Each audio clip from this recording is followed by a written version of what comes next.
So picking up where we left off in Egypt, it had been in 1882 occupied by the British.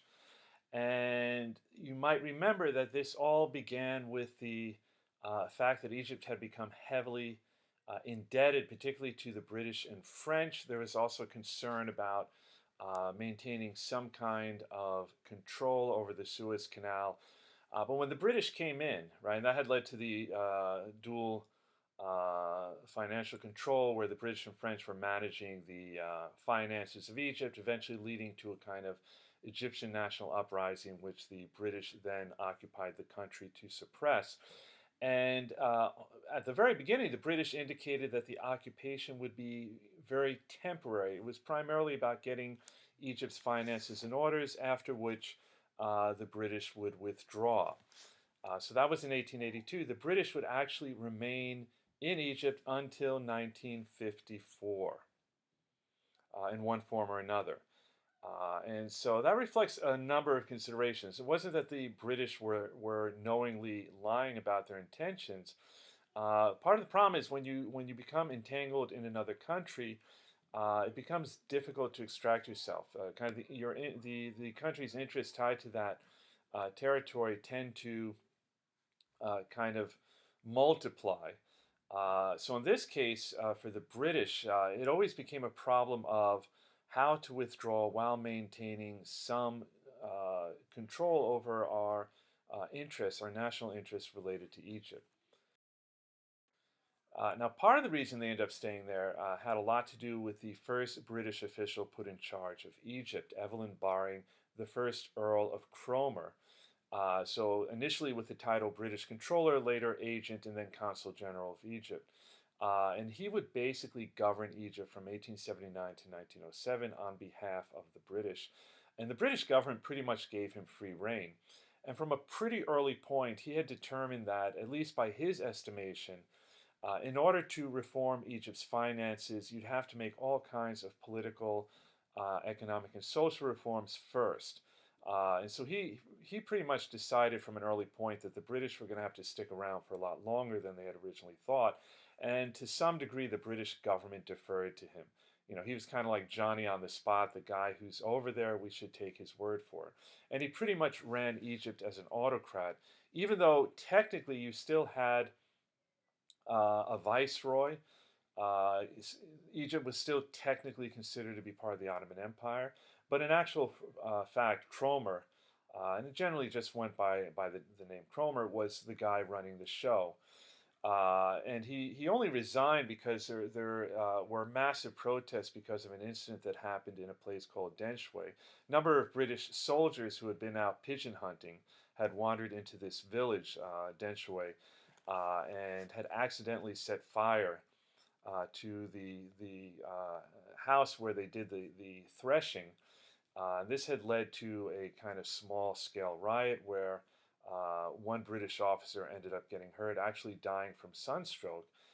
The British respond rather harshly. They basically put the entire village on trial and ended up executing a huge number of individuals in an incident which, from an Egyptian point of view, seemed, something that had really been the fault of the British, that they had come in there kind of acting like they owned the place. In any event, when you had 4 Egyptian peasants who were hung, many others severely punished, and this led to kind of massive protests throughout the country. Much to the surprise of the British, they didn't really understand how unpopular their occupation was until then. But in any event, this was seen as kind of a really major case of mismanagement on the part of Cromer, and he was forced to step down. Well, from that point onward, it's pretty clear to the British that they're going to have to find some new kind of relationship with the Egyptians, at least some semblance of self-government, even if ultimately they are in control. The British also start thinking more carefully about what exactly is keeping them in Egypt. At some point, it's really pretty much about the Suez Canal, which is perceived as, they used to refer to it as the lifeline of the British Empire, because it provided the most direct route to the crown jewel of the British Empire, namely India. In any event, at some point, they even kind of dropped the pretense that somehow Egypt is part of the Ottoman Empire. It's declared a British protectorate, effectively a British colony. The viceroys are still there, but if one of them, for instance, Abbas II, proves not to be cooperative enough, as being too assertive, they basically force them to step down. At some point, they ensure that they have a cooperative, and now the title is Sultan of Egypt because no longer connected to the Ottoman Empire. Hussein Kamel proves to be much more cooperative, and the same thing goes for his brother Fuad, who succeeds him in 1917. So the two of them are, in theory, they are the rulers of Egypt, but they basically take their marching orders from the British. And nobody in Egypt is fooled by this. In fact, I mean, to some degree, it's the British that are keeping them in power, to whatever extent you can say they had power, because we also see during this period kind of a growing Egyptian nationalist movement. And a big part of that is the promotion of representative government. Egyptians increasingly want a more parliamentary form of government. They don't want to be ruled by kings or sultans, certainly not by a foreign occupying power. So we're going to see a number of individuals emerge in leadership positions of this nationalist movement. And this is a period where it's primarily about kind of promoting nationalist sentiment among the Egyptian population. And probably the primary vector for this is going to be print, right? So also, increasing number of Egyptians are becoming educated, becoming literate. Newspapers are beginning to proliferate across the country. So this becomes a primary means of kind of promoting political ideas and so forth. So two individuals that really stand out in this regard are Mustafa Kemal, not to be confused with a fellow by the same name in Turkey, who's going to become a very important Turkish nationalist later. This one is an Egyptian journalist, early nationalist, and editor of the newspaper Al-Liwa. And much like him, you have Ahmed Lutfi al-Sayed, who is a lawyer but also editor of the newspaper Al-Jarida. So they're not just promoting the idea, of course, that the British need to get out, that Egypt needs to be truly independent, but they also start thinking about what kind of government Egypt should have if and when it becomes independent. So, for example, al-Sayed is a strong advocate of secular liberal democracy, right? Kind of promoting the idea that we should have democratic institutions, but also that religion should play a minimal role, if any, with respect to government. Eventually, one individual is going to emerge as the preeminent leader of Egyptian nationalism, and that is Saad Zarglul. And so he's going to be kind of the dominant figure as we come into the First World War. And after the First World War, and we kind of talked about this a bit in connection with Arab nationalism, right? But you have this kind of new principle floating around that was initiated by US President Woodrow Wilson of national self-determination. And so various peoples who are under colonial occupation are going to want to send delegations to Paris for the peace conference in order to make their case for independence, right, on the basis of this principle. One of them will be Saad Zarglul and other Egyptian nationalists who want to send a delegation, and the term that they use in Arabic is waft, to Paris in order to make their case for Egyptian independence. And we should note too that at this point Egyptian nationalism is supported in equal measure by Muslims, Christians, and Jews, right? So, it's this very kind of unifying movement. Well, the British are not particularly keen on having this waft attend the Paris Peace Conference. And they managed to convince themselves that this is really just a small number of troublemakers, that they don't really represent the vast majority of Egyptians, and if we get them out of the way, everything will be fine. So they have Zarglul and other nationalists deported to Malta, and much to their surprise, pretty much all of Egypt erupts. You have massive demonstrations that begin taking place in March of 1919, finally compelling the British to release Zarglul and his fellow nationalists and allow the WAF to go to Paris to make their case. And they're really counting on American support when they get there, but it never comes. And partly, and I think I mentioned this before, but if not, it's good to know. At some point, Woodrow Wilson has a stroke, which pretty much puts him out of commission. And so in the end, I mean, certainly the British and French are then going to kind of dominate the proceedings, and they never really had a chance. The British do realize, however, that, again, they were very surprised at the mass demonstrations that took place when they deported Zaghloul. So they realize that they're going to have to find some kind of modus vivendi, a compromise around, the demands of Egyptian nationalism. They send a commission, and this becomes like a very typical response of the British during their colonial period. When there's a problem somewhere in the empire, you send a commission, they interview a lot of people, they write a report, and then usually you ignore the report. You just kind of stick it on a shelf somewhere. And very often, like they're in this case, looking for the cause of the disorders when it's pretty obvious what they are. Egyptians want the British out; they want independence. So I mean, the British do kind of recognize their unpopularity. They tried to negotiate a compromise with the WAFT, and they're still using this term. WAFT actually comes to signify this group of nationalist leaders. But the WAFT insists on complete independence. They're not willing to compromise on this. Again, the British are like, well, they're the troublemakers. I'm sure the majority of Egyptians would be willing to compromise. Again, they deport Zaghloul. Again, you have mass demonstrations. And again, the British are not sure what to make of it. Finally, in 1922, the British unilaterally declare Egypt independent with a number of reserved points, what are known as the 4 reserve points, over which the British will maintain control. So Egypt is now independent except for British imperial control of communications in Egypt, including the Suez Canal, for British control over Egypt's defense against foreign aggression, meaning they will determine what Egyptian defensive policy should be, and will have control of the Egyptian army. The British will have control over foreign interests and minorities, and will have control over the Sudan, which at this point is part of the Egyptian colony, or I should say now the independent state of Egypt. So except for those reserve points, Egypt is now independent. And of course the Egyptians feel this is pretty much a joke. How can you say you're independent when a foreign power controls so many aspects of your country, your government, and whatever policies you might have? So in the ensuing period, the WAFT will now transform into a political party, and they become the dominant political party within the newly created parliamentary system of government. I mean, they do have a constitution that allows for democratic institutions, including a legislative council and prime minister. It's just that they don't really have much power. The WAFT will be the dominant party during this period, with Zaghloul often serving as prime minister. And they're pretty much, their platform is pretty much, just about Egyptian independence, getting the British out, right? That's pretty much what they run on. That's pretty much, what they try to promote when they're in government.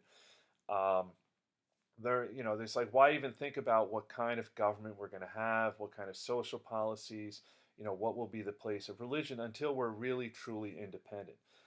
Having said that, there will be a number of other parties that emerge during this period. 2 very important ones, the Muslim Brotherhood, which we will look at in a little bit more detail, but also a communist party. It might surprise some people to know that during this period, up until pretty much the 1950s, 1960s in some places, communism will do very well in the Middle East. And the reason I say that might surprise some people is communism tends to be very anti-religious. So in the Middle East, they might not emphasize the atheistic character of communism, but for the most part, this is real communism, right? I mean, really kind of, anti-religion, definitely not promoting Islam as an aspect of, what kind of nation state we want or what kind of government and so forth. Well, in the meantime, the British are still pretty much running the show. You still have a sultan, you have now a parliament. So you could say you have kind of 3 separate loci of power, but ultimately the British are the ones who have the final word. This becomes pretty clear, for instance, when at some point the British commander of the Egyptian army, Sir Lee Stack, is assassinated. And this leads to pro-Egyptian riots breaking out in the Sudan, at which point the British demand that Egypt first pay an apology fee and second withdraw Egyptian officers from the Sudan. At the time, Zaghloul was prime minister, and he's like, okay, we'll pay the apology fee, that's fine, but I cannot withdraw from the Sudan, right? I mean, that would be a complete national humiliation. Egyptians at this point feel very strongly about, the idea that Sudan should remain a part of Egypt. And he's ultimately forced to resign in favor of a caretaker ministry. And the king, Fuad, at this point, was quite happy to take advantage of the conflict that had kind of emerged between the parliament under the prime minister and the British to basically kind of side with the British to enhance his own position. And by the way, at some point, the title is no longer Sultan, is king. With the demise of the Ottoman Empire and Egyptian quote unquote independence in 1922, they changed the title to king. In 1930, King Fuad declared a state of emergency, replaced the 1923 constitution with a more authoritarian one. And this kind of arrangement would carry on under his son Farouk after he died in 1936. The British were quite happy with this. In some ways, much easier for them to deal with one individual than with a parliament where you had kind of different parties rotating in and out. And certainly, whenever Zaghloul was prime minister, was much more antagonistic towards the British. So as I mentioned, this state of affairs would continue under King Farouk. He would actually be the last ruling king of Egypt from 1936 until, well, we'll find out what happens. He dies in 1965. One thing he did upon taking the throne, just to kind of strengthen the relationship between the Egyptian government as represented by him and the British, he signed the Anglo-Egyptian Treaty, which, from a British point of view, this was great. It was kind of a Egyptian commitment to maintain a positive relationship with the British, in a sense to promote British interests. From his point of view, part of this was also motivated by the fact that Italy had recently invaded Libya, and so seemed a bit of a threat, Libya being on the border of Egypt. So again, Anglo-Egyptian Treaty, inspired in part by the Egyptian fear of Italian military invasion of Ethiopia. First Libya, then was Ethiopia, and so kind of a feeling of being surrounded.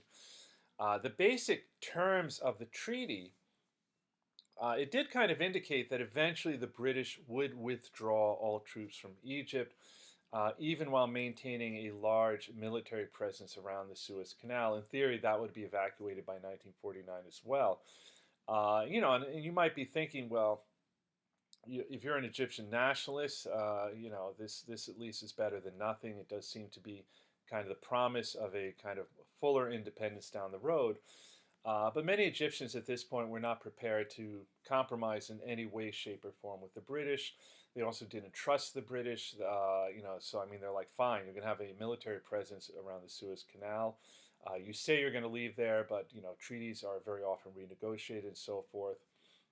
And they certainly weren't happy with the close ties this treaty represented between the British and Farouk, who ruled in an entirely dictatorial manner, and was able to do so primarily because he had British support. And so during this period, Egyptian nationalism is really just, becoming a much, much bigger movement. Again, centered primarily around the desire for the British to evacuate Egypt, to leave. But again, they're also thinking about, if and when we become fully independent, what kind of government would we have and so forth. During this period, the number of daily newspapers and weekly magazines are just, multiplying exponentially. And really, like the almost, like it's as if 50% of the articles being written are about the national question, about what to do about the British, about the country's political problems, about what kind of government we want, what is the place of Islam in Egyptian society, promoting a sense of unity between the different religions, between Christians, Muslims, and Jews. Egyptian nationalism is now at this point being promoted not just in the newspapers, but also in literature. We see kind of the growth of a modern Arabic literature in the form of novels and short stories, and many of these are written about nationalist issues with nationalist themes. And we should note also there's kind of a rapidly developing Egyptian film and recording industry at this point. And again, like a major theme in both film and song would be nationalist, right? And I might point out, by the way, I mean, Egyptian film today is the Egyptian film industry is one of the biggest in the world. I think it's probably now in fourth place behind the United States, China, and India. But if you see a film in the Arabic language, there's a really high probability it came from Egypt, right? So I think I've mentioned before that most people speak dialect. If there's one dialect that most Arabic speaking people are familiar with, is Egyptian dialect because of the Egyptian films that they've seen, and to some degree also the music. Probably the most important recording artists in kind of more traditional music in the Arab world would be a woman named Kulthum, and she's Egyptian. And this is going back to 20s, 30s, 40s, right up through the 50s. But let's just say the level of her popularity in the Arabic-speaking world is as if you took, I don't know, Michael Jackson, Elvis Presley, Frank Sinatra, and the Beatles and rolled it into one. I mean, she's that big.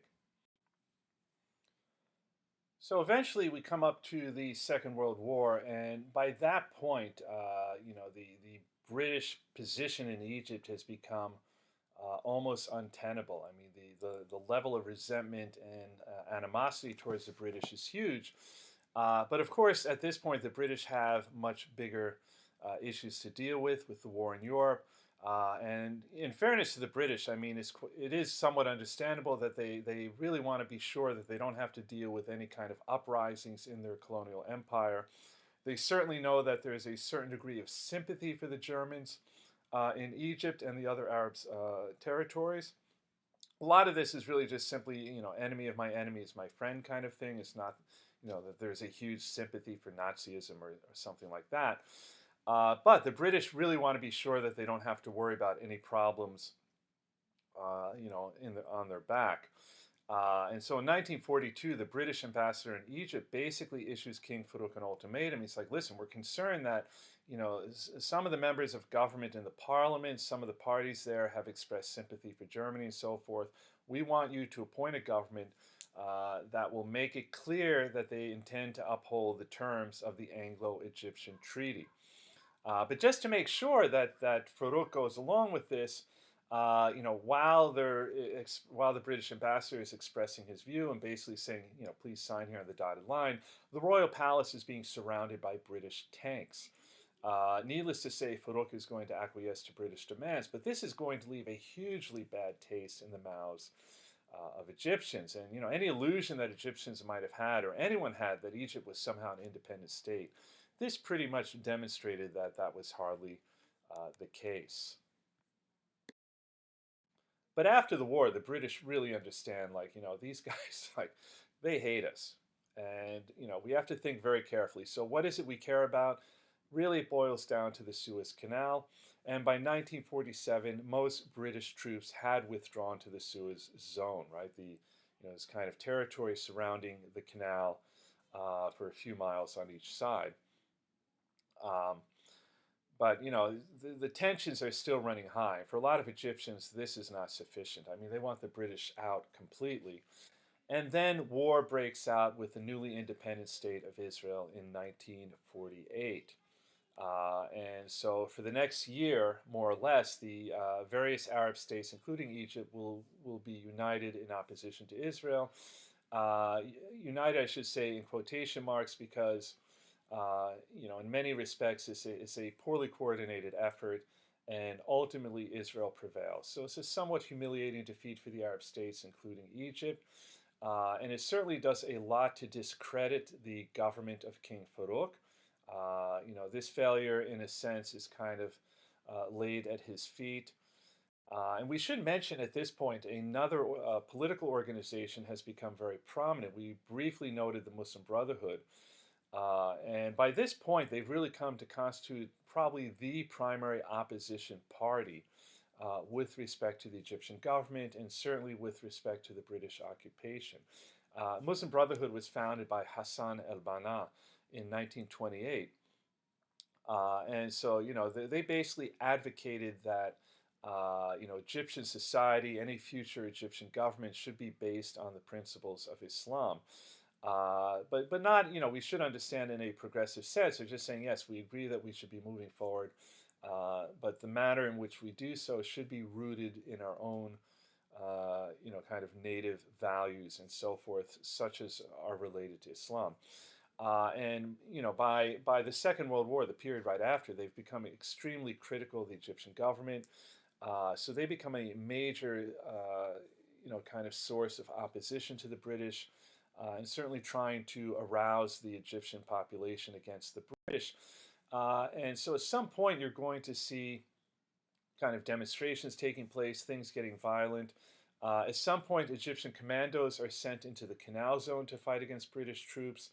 And this is kind of, King Farouk trying to demonstrate that ultimately he is, about supporting Egypt, but it's really too little too late.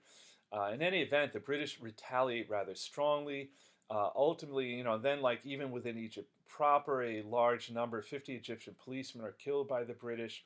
And this leads to massive demonstrations that very quickly evolve into riots, particularly in Cairo. And at some point, the government's ability to control the situation is just completely broken down.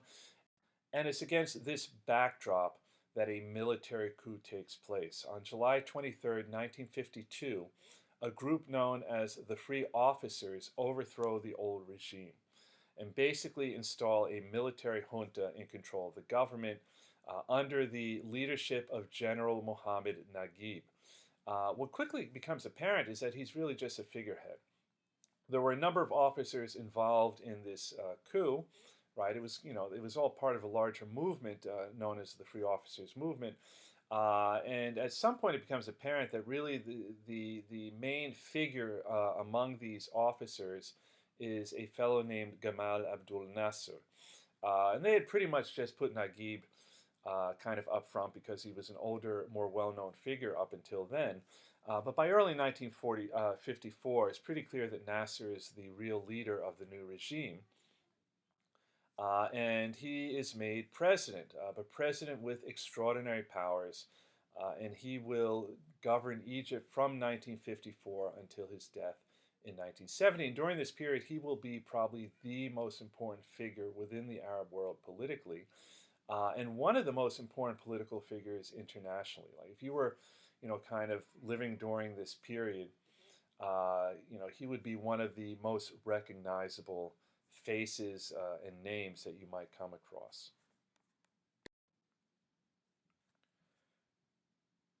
Let us now turn to developments in other parts of the Middle East. You might recall at the end of the First World War, the Arab territories of the Ottoman Empire had been divided up between the British and French as mandates, and the territorial divisions very much reflected respective British and French interests, such as had been evident in the Sykes-Picot Agreement that had been drafted in 1916. That was in theory null and void, but clearly those interests are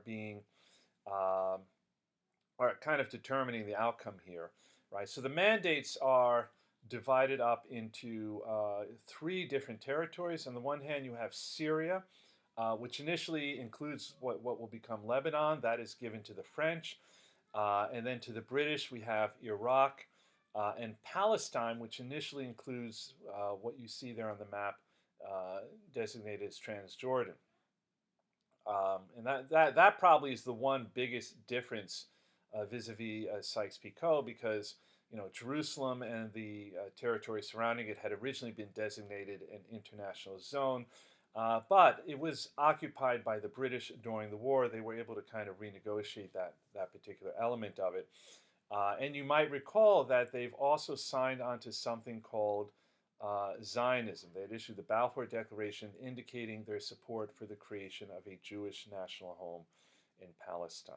Now, the idea with the mandates is that even though they are effectively under British and French control, effectively colonies, both the British and French are supposed to prepare the indigenous inhabitants for eventual independence and self-government, right? So, that is in fact the mandate, right? That is in a sense what they've been instructed to do.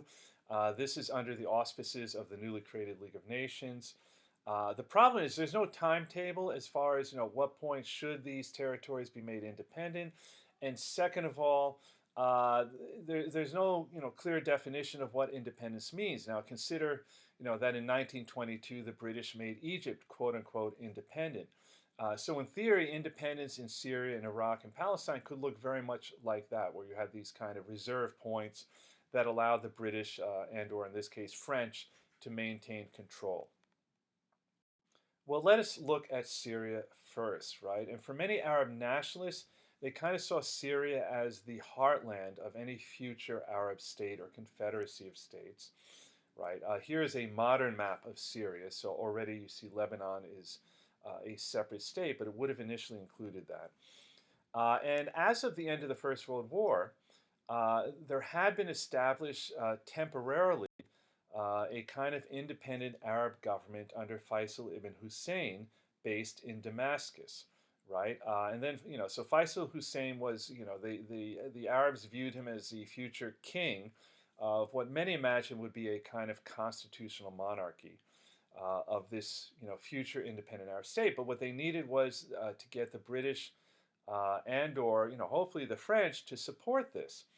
Hence, Faisal Hussein headed an Arab delegation to Paris, and very much like the Waft coming from Egypt, tried to make the case for Arab independence to some degree on the basis of this new principle of national self-determination, but also in connection with the Hussein-McMahon correspondence, where supposedly the British had agreed to support Arab independence in return for an Arab revolt.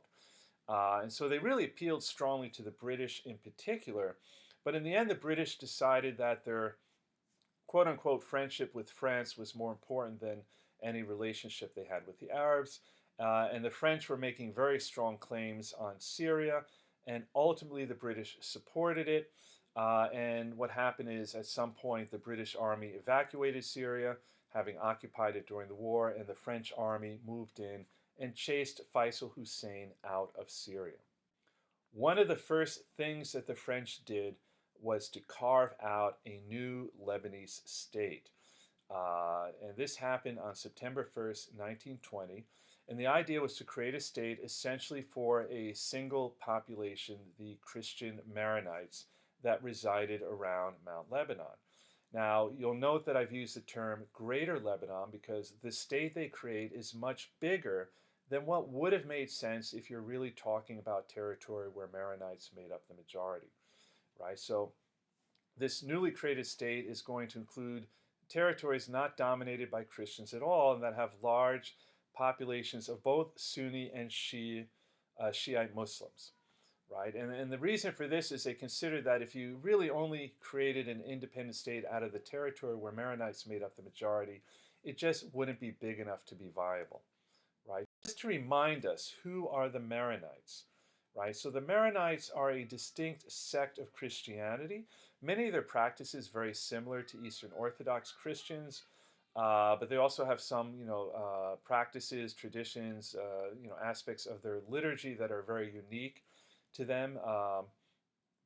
But regardless of that, they're technically Catholic because from a pretty early point, somewhere in the 15th century, they had agreed to recognize the authority of the Pope.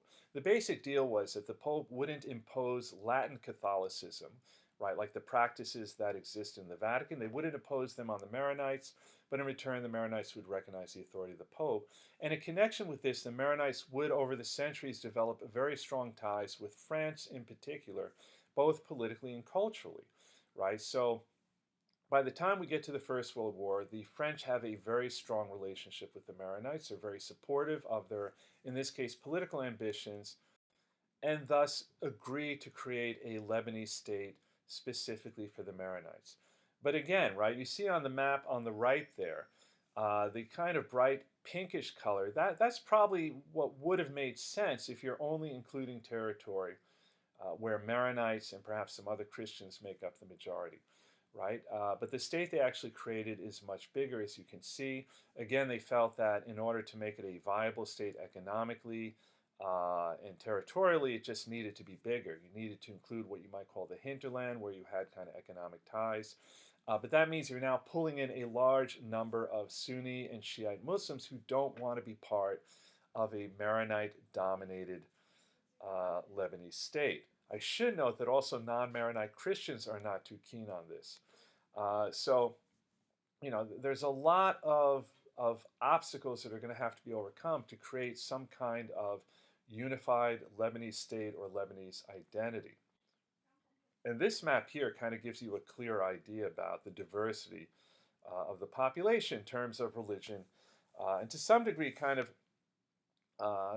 sometimes religion also perceived as kind of defining unique ethnicity. So, like Maronites very often will promote the idea not just that they have their own distinct sect of Christianity, but that somehow they are a distinct people from the Arabs. That being Lebanese is somehow something different than being Arab. And of course, I mean, not all Maronites share this view, and certainly non-Maronite Lebanese, even until today, definitely do not. Right. So this new Lebanese state becomes, kind of a done deal in 1926 when it's declared as the Lebanese Republic.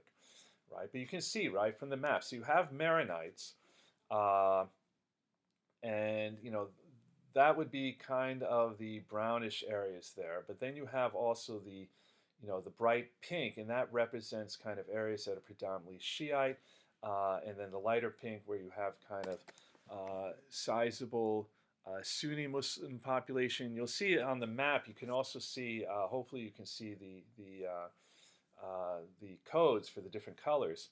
But you have other groups as well. You have non-Maronite Christians who very often do not support the idea of a distinct Maronite state, who very often see themselves as Arab.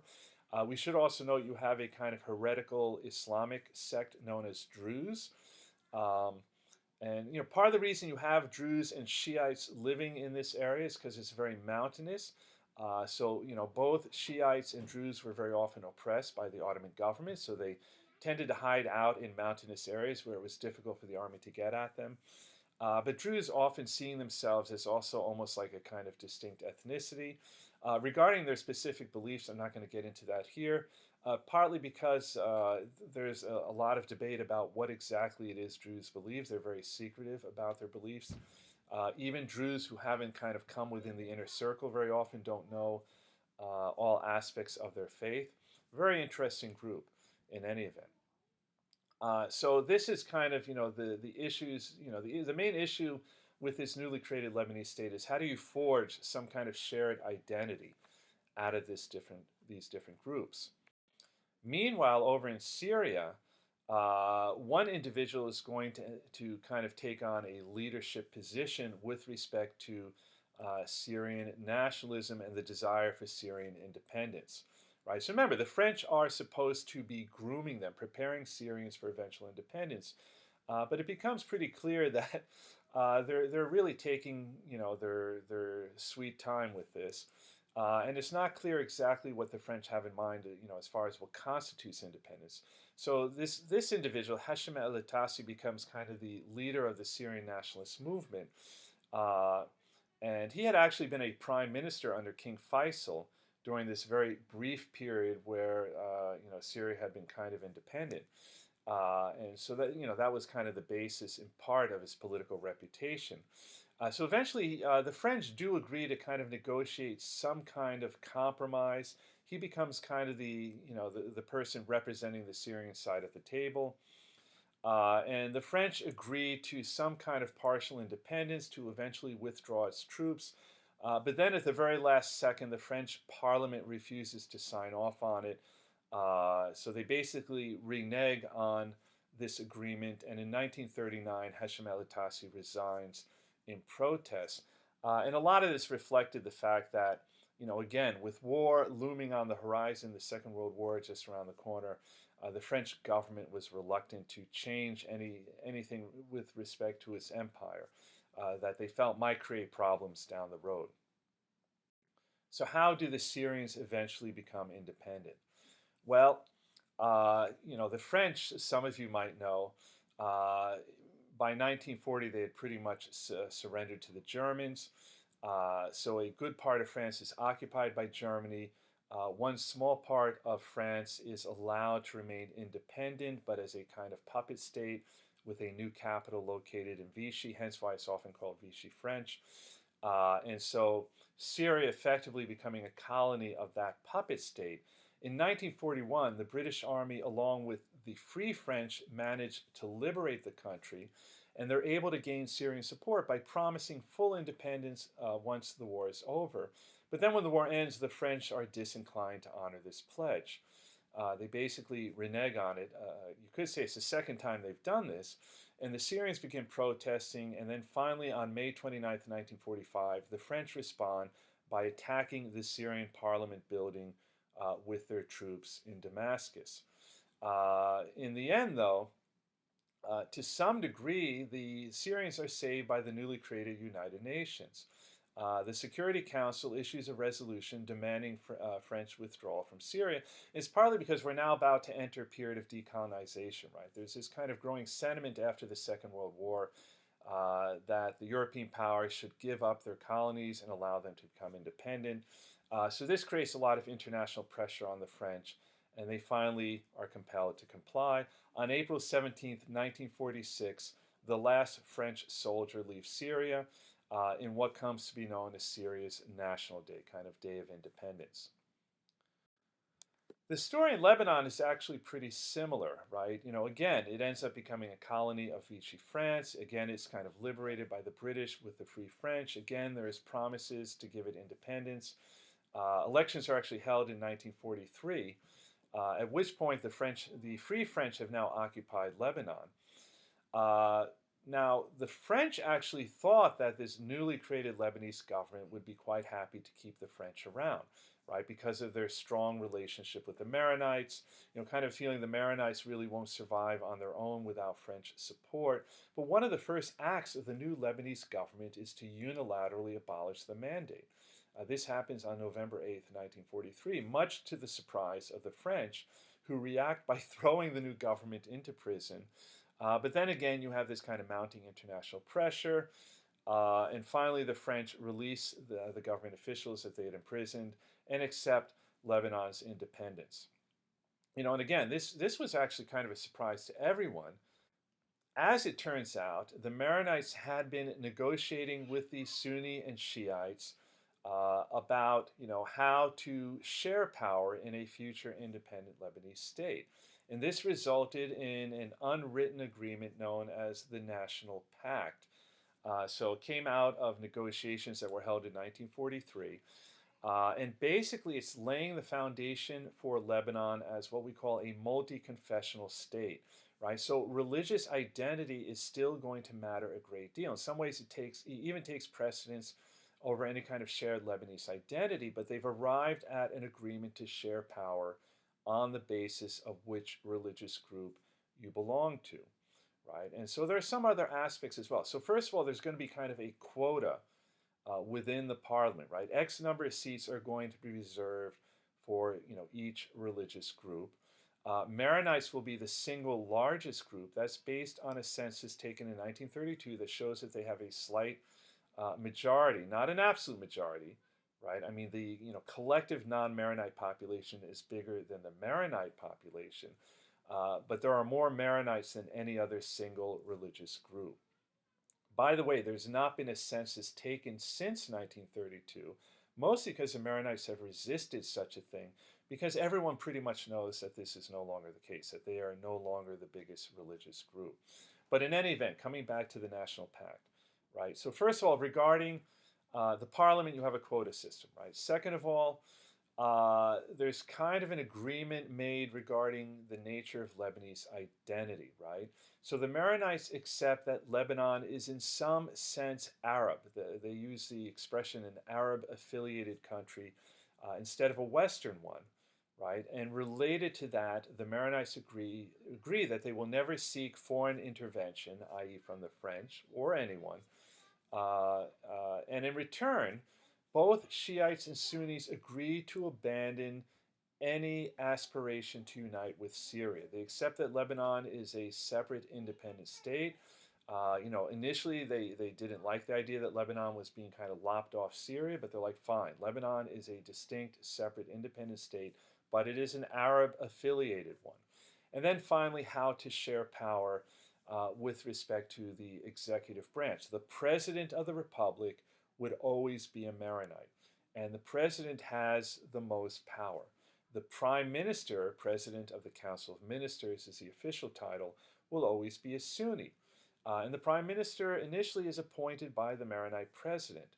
The president of the National Assembly, so we go down the line, will always be a Shiite. The deputy speaker of the parliament has to always be a Greek Orthodox, and so on and so forth. So this concludes our first half. I want to leave off with one final point. At this particular juncture, politically speaking, the dominant elements are the Maronites and the Sunni Muslims. Shiites are made up primarily of peasants, many of whom are not particularly educated, and over time are going to feel that they've been kind of marginalized. And that's going to lead to some resentment down the road.